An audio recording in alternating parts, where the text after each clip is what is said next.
मुस्लिम league नून से हुकूमत नहीं चल रही, हम हुकूमत गिराना और बनाना जानते हैं। सदर आसिफ अली जरदारी की लाहौर में पीपल्स पार्टी रहनुमाओं से गुफ्तगू। कहा IMF से कर्जे लेकर क्यों अवाम से इम्तिहान लिया जा रहा है, आप IMF से बात क्यों नहीं करते। एक साबिक वजीर आजम मैं करता था, आज जेल में बैठा है। मुल्क मुश्किल में है, हम सब ने मिलकर इसे बचाना है। पीपल्स पार्टी अवाम को तनहा नहीं छोड़ेगी, ड्राइंग रूम की सियासत नहीं करते, बाहर निकलना होगा।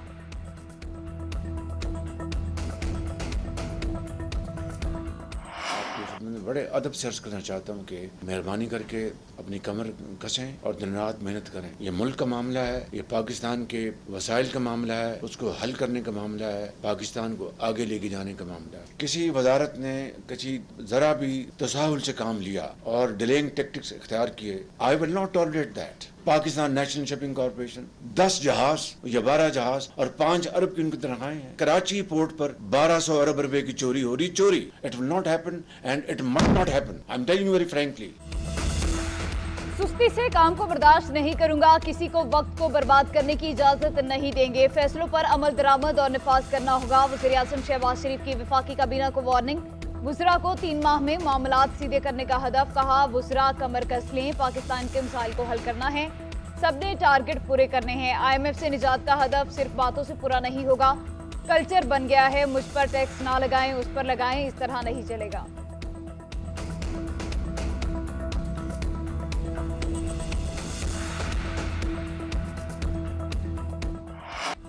सुन्नी इत्तेहाद काउंसिल को मखसूस नशिस्तें मिलेंगी या नहीं, सुप्रीम कोर्ट का फैसला आज सुनाए जाने का इम्कान। चीफ जस्टिस काजी फायज ईसा की जेर सदारत फुल कोर्ट इजलास, सुन्नी इत्तेहाद काउंसिल की मखसूस नशिस्तों से मुतालिक फैसले पर मुशावरत। इजलास तकरीबन 1.5 घंटे तक जारी रहा। 13 रुकनी फुल कोर्ट के तमाम जजेस ने शिरकत की। तमाम जजेस ने फैसले के हवाले से अपनी राय दी। सुप्रीम कोर्ट में मखसूस नशिस्तों की केस की 8 समातें, पहली समात 3 जून और आखिरी 9 जुलाई को हुई। फुल कोर्ट ने मखसूस नशिस्तों के केस का फैसला 9 जुलाई को महफूज किया था। चीफ जस्टिस ने रिमार्क्स दिए थे कि जजेस की मुशावरत के बाद फैसला सुनाया जाएगा।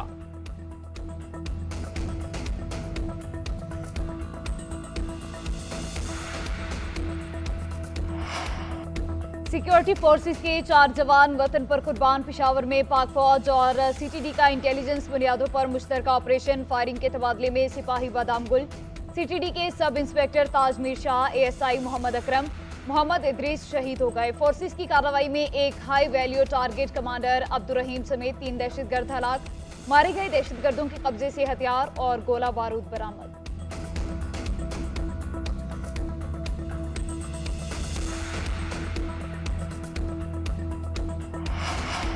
वफाकी हुकूमत की अज़्म इस्तेहकाम के हवाले से हतमी हिकमत अमली तैयार। दहशतगर्दी और शिद्दत पसंदी के खात्मे के लिए नेशनल डायलॉग शुरू करने का फैसला।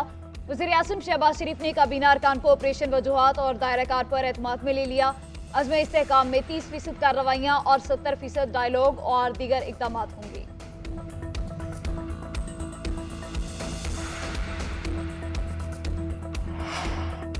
बंदूक के जोर पे इक़्तिदार का हसूल इंतहाई खतरनाक है। हमें आज़ाद और खुद मुख्तार होकर सोचना चाहिए। अगर पहली बार ऑपरेशन का तजुर्बा होता तो अवाम लब्बैक कहते। अवाम पहले भी सवात से लेकर वजीरिस्तान तक दरबदर हो चुके, मुआवजे तक नहीं दिए गए। हमें देखना चाहिए कि खराबी कहाँ है। मौलाना फजलुर रहमान की डेरा इस्माइल खान में मीडिया से गुफ्तगू। कहा हर इदारे को अपनी हदूद में रहकर काम करना चाहिए। हम सियासी जदोजहद कानून के दायरे कार में रहते हुए कर रहे हैं। मखसूस नशिस्तों के मामले पर अदालती फैसले के बाद बात करेंगे।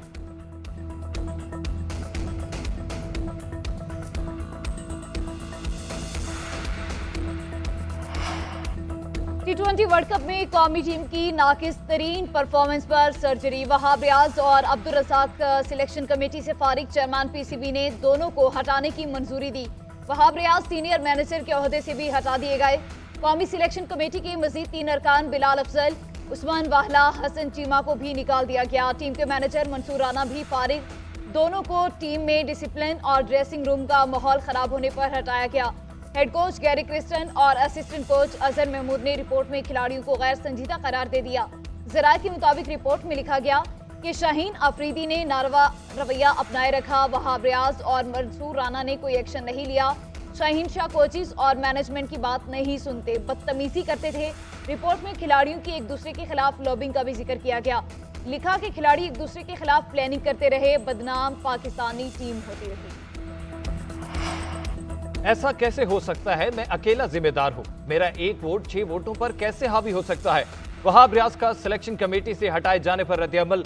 कहा, ऐसे बयानात से मुत्तफिक नहीं कि सिलेक्शन कमेटी पर दबाव डाला। मीटिंग मिनट्स की सूरत में हर चीज रिकॉर्ड पर मौजूद है। कहने को बहुत कुछ है, लेकिन ब्लेम गेम का हिस्सा नहीं बनना चाहता।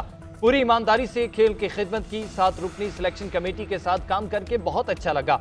गैरी क्रिस्टन और कोच ग्रुपिंग के साथ काम करना भी फख्र की बात है। उम्मीद है कोचेस की हिकमत अमली से इस टीम को ताकतवर फोर्स में तब्दील होगी। अब्दुल रज़ाक का कहना है कि अगर सबको बराबर अथॉरिटी मिली तो एक की राय 6 की राय पर कैसे सबकर दे सकती है।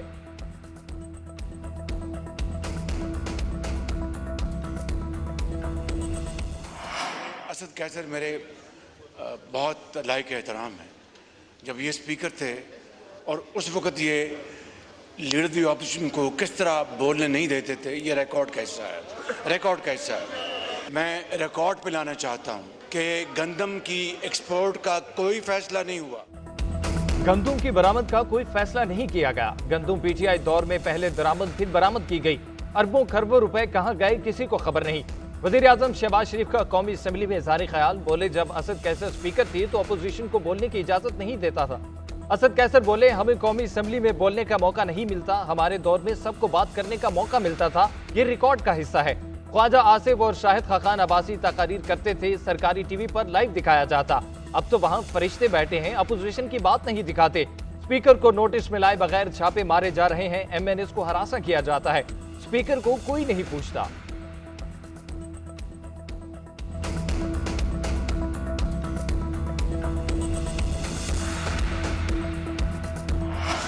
घंटे के अंदर 52 बिल्स जो है इन्होंने पास करवाए। इससे बड़ी तौहीन इस ऐवान की कभी तारीख में नहीं हुई जो इनकी स्पीकरशिप में जो हुई। वज़ीर दिफा ख्वाजा आसिफ के ताक कर पीटीआई पर निशाने। बोले, पीटीआई दौर में अपोजिशन को बात करने का मौका नहीं दिया जाता था। माजी में अपोजिशन अरकान के प्रोडक्शन ऑर्डर जारी नहीं होते थे। मुझे इस्लामाबाद से गिरफ्तार किया गया। स्पीकर को इत्तला नहीं दी गई। अपोजिशन की तकरीर के दिन बानी पीटीआई ऐवान में भी नहीं आते थे। असद कैसर की स्पीकरशिप की रिवायात से ऐवान शर्मिंदा होता है। उनके दौर में ऐवान की तौहीन की गई। ख्वाजा आसिफ की तकरीर के दौरान अपोजिशन अरकान का एहतजाज।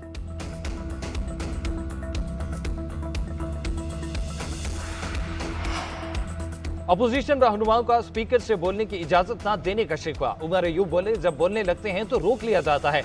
बैरिस्टर गौहर ने कहा कि पार्लियामान बैठी है ताकि अवामी मामलात पर बहस हो।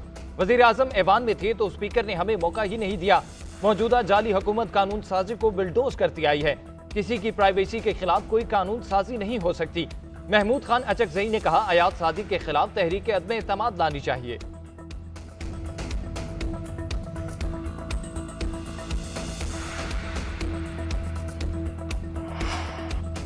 इंसाफ का तकाजा है कि चीफ जस्टिस मेरे मुकदमात पर समाअत न करें। बानी चेयरमैन पीटीआई का चीफ जस्टिस पर एतराज। नैब तरमीम कलदम करार देने के खिलाफ इंट्रा कोर्ट अपील में तहरीरी जवाब जमा करा दिया। मौक़िफ़ इख्तियार किया कि माजी में करप्शन करने वालों ने कवानीन और पार्लियामेंट को अपनी ढाल बनाया। करप्शन को बचाने के लिए की गई तरमीम अवाम का कानून पर से एतबार उठा देती है। मुझसे दौरान समाअत जस्टिस अतहर मिनुल्लाह ने कहा, तरमीम का फायदा आपको भी होगा। मेरी जात नहीं, मुल्क का मामला है। पार्लियामान को कानून साजी आइन के अंदर रहते हुए करनी चाहिए। नैब इख्तियार का गलत इस्तेमाल करे तो तरमीम उसे रोकने की हद तक होनी चाहिए। इख्तियार के गलत इस्तेमाल की मिसाल तोशाखाना केस है।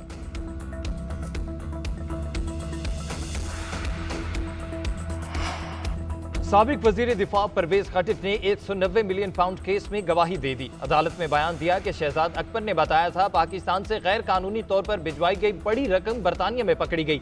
ये मामला एजेंडे पर नहीं था, एडिशनल एजेंडे के तौर पर लाया गया। एडिशनल एजेंडे पर मुझ समेत दीगर अरकान ने एतराज किया था। काबीना में रकम के हवाले से कागजात बंद लिफाफे में पेश किए गए। एजेंडे के साथ तहरीर थी, लिखा था रकम प्रॉपर्टी टाइकून के मालिक ने बरतानिया मुंतकिल की। परवेज खट्टर के बयान के दौरान बानी पीटीआई मुस्कुराते रहे। वकला सफाई आइंदा समात पर परवेज खट्टर के बयान पर जिरा करेंगे। मजमूई तौर पर 31 गवाहों के बयानात करम बंद किए जा चुके। मजीद समात 13 जुलाई तक मुलतवी कर दी गई।